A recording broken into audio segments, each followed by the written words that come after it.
Hello, I'm Andy Melikar, and this is problem 7.6, part C. In this problem, we are given this equation, and we are trying to find the mechanism and then a rate law. So we know that M is an inert, and we know oxygen is the active species. And then using table 7-1, rule of thumb for development of a mechanism, we know these following rules. You can pause the video to read these, but we'll be moving on.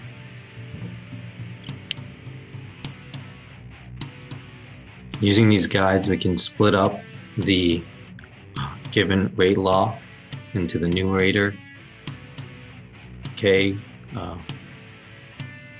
oxygen 2, and M, the inerts. And we know O2 and M are reacting in some way to produce an active intermediate. And the denominator is O2, M, and KO3. We also know if the species have a concentration in the denominator, it probably collides with an active intermediate. Also, if there's a constant, it could be spontaneous decay. Using the numerator first, we can develop this equation below. O2 plus O plus M forms a reversible reaction in equilibrium of O3 and M, the inert, where O3 becomes an active intermediate for the next reaction. O3 plus O goes to two O2s. So the suggested mechanism is O2 plus O plus M becomes O3 plus M, with K1 being the forward reaction and K2 being the reverse rate reaction. And then a second reaction, O3 plus O, and goes to two O2s with the rate constant of K3. Then we can solve for K and K prime in the equation that we are given, with the production being on top and the consumption down below.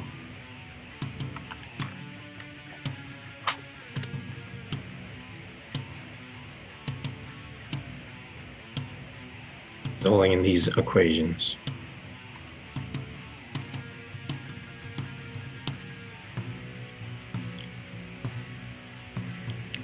Since active intermediates exist for so little time, we can use the pseudo steady state hypothesis, which states that the rate of reactions for these intermediates and their subsequent equations sum to zero. And since these are the mechanisms we developed earlier, split into two parts for the forward and reverse reactions, we can then generate these rate of reactions. However, the active intermediates are produced and react so quickly it's almost impossible to measure them. So these equations aren't helpful. So then we use the PSSH. And since we can say that the concentration of the single oxygen, so it goes to zero when we take the derivative, we can then create an equation based off these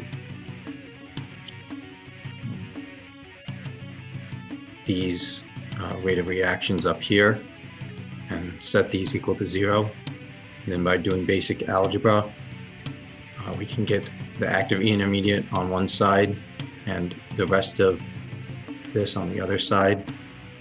And then since we are trying to find the products, the rate of reaction of products, we use this last equation we have here,